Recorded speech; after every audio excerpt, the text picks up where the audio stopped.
Pemirsa Khazanah, kita tentu sering mendengar kawasan yang memiliki reputasi angker di dunia bernama Segitiga Bermuda. Di kawasan ini, dulu sering terjadi peristiwa hilangnya pesawat atau kapal laut.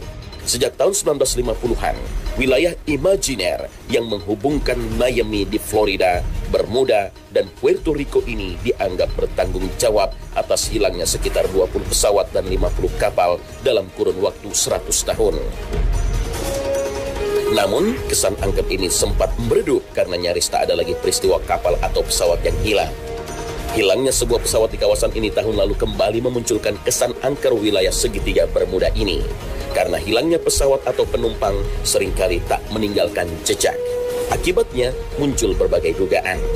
Ada yang mengatakan ada alien yang bersembunyi di bawah lautan, atau tempat itu sebagai portal ke dimensi lain.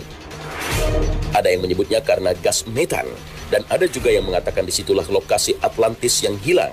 Bahkan ada yang menyebutkan kawasan ini sebagai istana iblis. Tentu saja semua itu bukan dugaan tak berdasar.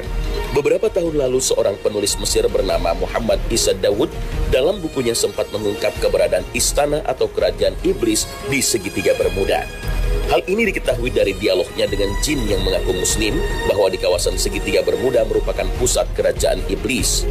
Dari tempat inilah iblis mengendalikan makar dan tipu dayanya pada manusia. Dari pengakuan jin itu pula diketahui karakter iblis yang selalu mengancam dan menyesatkan manusia. Wallahu a'lam. Apakah benar atau tidak hal ini memang sulit dibuktikan karena terkait masalah gaib.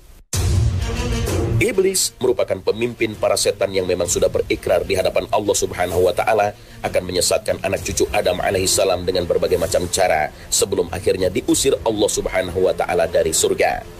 Sebenarnya, iblis ini dulunya makhluk yang beriman dan sangat taat kepada Allah Subhanahu wa Ta'ala.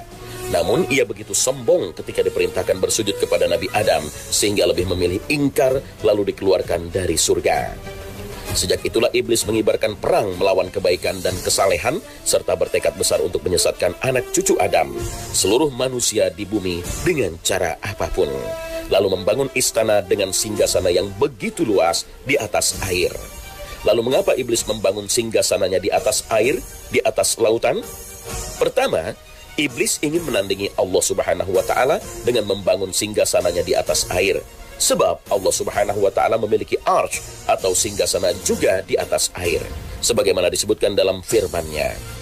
Dan dialah yang menciptakan langit dan bumi dalam 6 masa, dan adalah singgasananya sebelum itu di atas air, agar dia menguji siapakah di antara kamu yang lebih baik amalnya. Al-Quran Surah Hud ayat 7. Abu Razin Al-Uqaili pernah bertanya kepada Nabi SAW, "Wahai Rasulullah, di manakah dahulu Rabb kita berada sebelum menciptakan makhluknya?" Beliau menjawab, "Dia berada di Ama, tidak ada di atas dan di bawahnya udara. Kemudian dia menciptakan arsy-Nya di atas air." Hadis riwayat Tirmizi. Singgasana Allah Subhanahu wa Ta'ala ini berada di atas langit ketujuh dengan ukuran yang sangat besar, bahkan disebut-sebut sebagai makhluk Allah terbesar di alam raya. Itulah mengapa iblis ketika diturunkan dari surga ke bumi karena membangkang perintah Allah Subhanahu wa Ta'ala, iblis kemudian membangun singgasananya di atas air, di atas permukaan air laut. Ia memilih di atas lautan, diantaranya juga karena laut merupakan areal terluas di muka bumi, sehingga memudahkan dirinya mengontrol aktivitas para pengikut dan prajuritnya dalam menggoda manusia. Hal ini juga bisa kita fahami dari hadis Nabi SAW. Jabir radhiyallahu anhu menuturkan dari Rasulullah SAW bahwa iblis telah membangun singgasananya di permukaan laut. Dari sanalah ia mengirimkan seluruh bala tentaranya. Yang paling berjasa di antara mereka adalah yang paling banyak menebarkan fitnah. Salah satu tentaranya menghadap iblis dan berkata, "Saya telah berhasil melakukan ini dan itu. Kamu belum melakukan apa-apa." Lalu seorang prajurit lain datang melapor, "Aku telah menghancurkan ikatan perkawinan seorang laki-laki dengan istrinya." Iblis menghampirinya dan memberinya pujian, "Engkaulah yang terbaik." Hadis riwayat Muslim. Dari hadis-hadis Nabi SAW ini kita bisa menyimpulkan adanya singgasana iblis yang lokasinya di lautan. Hanya saja tidak ada keterangan rinci di lautan manakah singgasana iblis itu. Apakah lautan di segitiga Bermuda yang dikenal angker itu? Atau bahkan mungkin di tempat lain seperti di laut pantai selatan Jawa yang melegenda itu? Wallahu a'lam.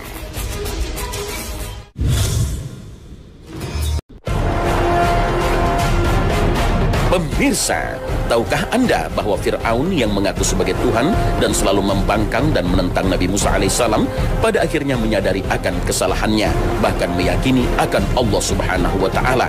Namun malaikat Jibril alaihissalam menyumpal mulutnya agar tidak mengucapkan kalimat syahadat. Mengapa? Peristiwa ini terjadi di akhir hayatnya. Saat itu Nabi Musa dan kaumnya menyeberangi lautan yang dibelah dengan tongkat Nabi Musa atas izin Allah Subhanahu wa Ta'ala. Inilah yang diceritakan Al-Quran dalam surat Yunus. Dan kami memungkinkan Bani Israel melintasi laut, lalu mereka diikuti oleh Fir'aun dan bala tentaranya, karena hendak menganiaya dan menindas mereka. Hingga bila Fir'aun itu telah hampir tenggelam, berkatalah dia, saya percaya bahwa tidak ada Tuhan melainkan Tuhan yang dipercayai oleh Bani Israel, dan saya termasuk orang-orang yang berserah diri kepada Allah. Al-Quran Surah Yunus ayat 90. Setelah Nabi Musa dan kaumnya selamat hingga tepian laut, Fir'aun dan bala tentaranya tiba di tepi laut dan melihat laut terbelah dengan jalan terhampar di depannya. Imam Ibnu Katsir dalam tafsirnya menjelaskan, saat itu Fir'aun merasa ngeri untuk melintasi jalur laut yang terbelah itu. Nyalinya pun surut dan berniat hendak kembali bersama pasukannya. Akan tetapi hal ini tidak mungkin terjadi. Tidak ada jalan untuk menghindari takdir Allah Subhanahu wa Ta'ala. Doa Nabi Musa alaihissalam telah diperkenankan Allah Subhanahu wa Ta'ala. Maka malaikat Jibril datang sambil menunggang kuda memujuk Fir'aun agar meneruskan perjalanan dengan memasuki laut terbelah itu. Maka kuda malaikat Jibril bergerak di samping kuda Fir'aun dan memasuki jalan di laut. Maka semua kuda yang ada di belakangnya mengikuti memasuki laut. Fir'aun tak bisa berbuat apa-apa. Maka ia pun memberi semangat pada pasukannya hingga semuanya ikut memasuki laut. Malaikat Mikail menempati posisi paling belakang untuk menggiring dan memastikan seluruh pasukan Fir'aun telah memasuki laut. Tanpa ada satupun yang tertinggal, Allah kemudian memerintahkan laut agar menutup dan menelan mereka. Tanpa ada yang selamat, ombak laut pun mengombang-ambing mereka, mencampakkan dan membantingnya menelan Fir'aun. Saat itulah Fir'aun mulai sadar dan mulai meyakini akan kekuasaan Allah Subhanahu wa Ta'ala. Inilah yang disebutkan dalam surat Yunus. Hingga bila Fir'aun telah hampir tenggelam, berkatalah dia, saya percaya bahwa tidak ada Tuhan melainkan Tuhan yang dipercayai oleh Bani Israel, dan saya termasuk orang-orang yang berserah diri kepada Allah. Al-Quran Surah Yunus ayat 90. Pada detik-detik kematiannya inilah peristiwa menarik terjadi. Malaikat Jibril mengambil tanah dari laut lalu menyumpalkannya ke mulut Fir'aun. Mengapa Jibril melakukan demikian? Ini adalah kisah yang menjelaskan sejauh mana kebencian malaikat Jibril kepada Fir'aun. Maka ketika ada tanda-tanda Fir'aun akan beriman, pada saat dia tenggelam, malaikat Jibril khawatir rahmat Allah akan menolongnya. Maka Jibril menyumpal mulutnya dengan tanah agar tidak mengucapkannya dengan kalimat tauhid. Tirmizi meriwayatkan dalam sunnahnya dari Ibnu Abbas bahwa Nabi SAW bersabda, manakala Allah menenggelamkan Fir'aun, dia berkata, saya percaya bahwa tidak ada Tuhan melainkan Tuhan yang dipercayai oleh Bani Israel. Al-Quran Surah Yunus ayat 90. Jibril berkata, wahai Muhammad, seandainya kamu melihatku mengambil lumpur laut, lalu aku suapkan di mulutnya karena aku takut rahmat mendapatinya. Apa yang dilakukan oleh Jibril tidak lain karena kebenciannya yang sangat besar terhadap Togut yang tenggelam dalam kekufuran dan kerusakan ini. Dia memerangi Islam dan memfitnah orang-orang beriman. Mungkin akan muncul pertanyaan di benak kita, apa ruginya malaikat Jibril kalau Allah memberi rahmat kepada Fir'aun dan mengampuninya?